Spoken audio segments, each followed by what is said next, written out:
बहनें ऐसी क्यों होती है? मैं अपनी बहन को ज़्यादा पसंद नहीं करता था। उसकी शादी हो चुकी थी, लेकिन मैं कभी उसके घर नहीं गया। बस माता पिता ही उससे मिलने जाते थे। मुझे पता भी नहीं था कि वो किस हाल में है। वह कभी कभी मायके आती तो जाते समय मेरी माँ उसे घर का कुछ सामान भी दे देती। यह बात मेरी पत्नी को बिल्कुल पसंद नहीं थी। जब भी मेरी माँ ऐसा करती, मेरी पत्नी आकर मुझसे शिकायत करने लगती कि तुम्हारी माँ तुम्हारी कमाई कैसे उड़ा रही है। जब भी तुम्हारी बहन आती है, उसे खाली हाथ जाने ही नहीं देती, कुछ ना कुछ ज़रूर देती है। तुम अपनी माँ को बता दो, यह सब नहीं चलेगा। पत्नी की बातें सुन सुनकर मुझे भी गुस्सा आ गया। मैं माँ के पास गया और कहा, माँ, ये सब क्या है? जब भी बहन घर आती है, तुम कभी साबुन, कभी चावल का थैला, तो कभी दालें उसे देती रहती हो। मेरी कमाई तुम ऐसे दूसरों में उड़ाओगी तो तुम्हें भी इस घर से निकाल दूंगा। बहन ने मेरी और माँ की बातें सुन ली। 1 घंटे बाद बहन मेरे कमरे में आई और कहने लगी, भाई, ज़रा रिक्शा ला दोगे? मुझे अपने घर जाना है। बहन की बात सुनकर मैं मन ही मन में बहुत खुश हुआ, लेकिन दिखावे के लिए बहन से कहने लगा, थोड़े दिन और रुक जाती। नहीं भैया, बच्चों के स्कूल की छुट्टियां ख़त्म हो गई हैं। अब मुझे घर जाना है। कल से इनकी स्कूल शुरू हो जाएगी। फिर वह चली गई। पिताजी के मरने के बाद जब घर का बंटवारा हुआ तो हम दोनों भाइयों ने आपस में ही बंटवारा कर लिया, लेकिन उसमें से भी बहन को कुछ नहीं दिया। वह फिर भी खामोश रही, हमसे कोई शिकायत नहीं की। लेकिन हमारी माँ बहुत रोई और कहने लगी, बहन को भी कुछ दे दो। लेकिन हमने माँ की एक ना सुनी और माँ को डरा धमका कर चुप कर दिया। अब बेचारी विधवा औरत, अगर हम उसे घर से निकालते तो वो कहाँ जाती, इसलिए चुप हो गई। भाई साहब ने अपना हिस्सा बेचकर शहर जाकर नया काम शुरू कर दिया और वहीं रहने लगे। हमने अपनी बहन के साथ जैसा व्यवहार किया था, उसकी सज़ा तो हमें मिलनी ही थी। भाई साहब का कारोबार बर्बाद हो गया और वह मजदूरी करके अपना पेट पालने लगे। मेरे बड़े बेटे को भी टीबी हो गया। उसके इलाज में लाखों रुपये खर्च हो गए।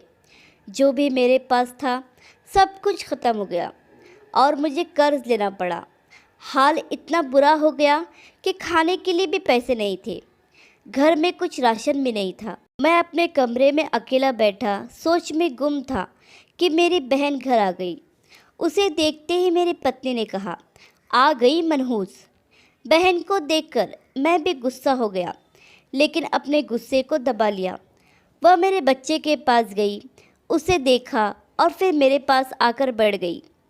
मेरे भाई, क्या तुम परेशान हो? यह कहते हुए उसने मेरे सर पर हाथ फेरा। बड़ी बहन हूँ तुम्हारी, तुम मेरी गोद में खेले हो। अब देखो, अपनी बहन से भी बड़े हो गए हो कि अपनी बहन को कुछ नहीं बताते, अपना दुख भी नहीं बांटते। यह कहते हुए उसने अपने सोने के कंगन निकाले और मेरे हाथ में रख दिए।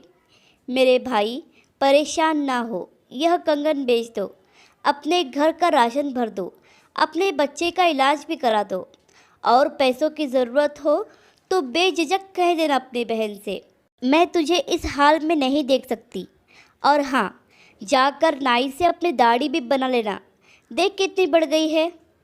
मैं आश्चर्यचकित होकर बहन को देखे जा रहा था और वह कहने लगी, भाई, इस कंगन के बारे में किसी से ना कहना, तुझे मेरी कसम है। मेरे माथे को चूमा और कहने लगी, चल अब चलती हूँ, तेरे जीजाजी और बच्चे आते ही होंगे, फिर आऊँगी। मैं पहली बार उसे घर के बाहर तक छोड़ने आया। देखा तो पैरों की चप्पल भी टूटी हुई थी। उसने कपड़े भी तो वही पुराने पहने थे। मैं बस उसे ही देखता रह गया। मैंने तो कभी अपनी बहन की घरेलू हालत जानने की कोशिश ही नहीं की थी, लेकिन जब उसने मुझे बुरे हाल में देखा तो दौड़ती हुई आई और अपने सोने के कंगन भी दे दिए ताकि मैं अपने बच्चे का इलाज करा सकूं और अपने घर का हाल सुधार सकूं।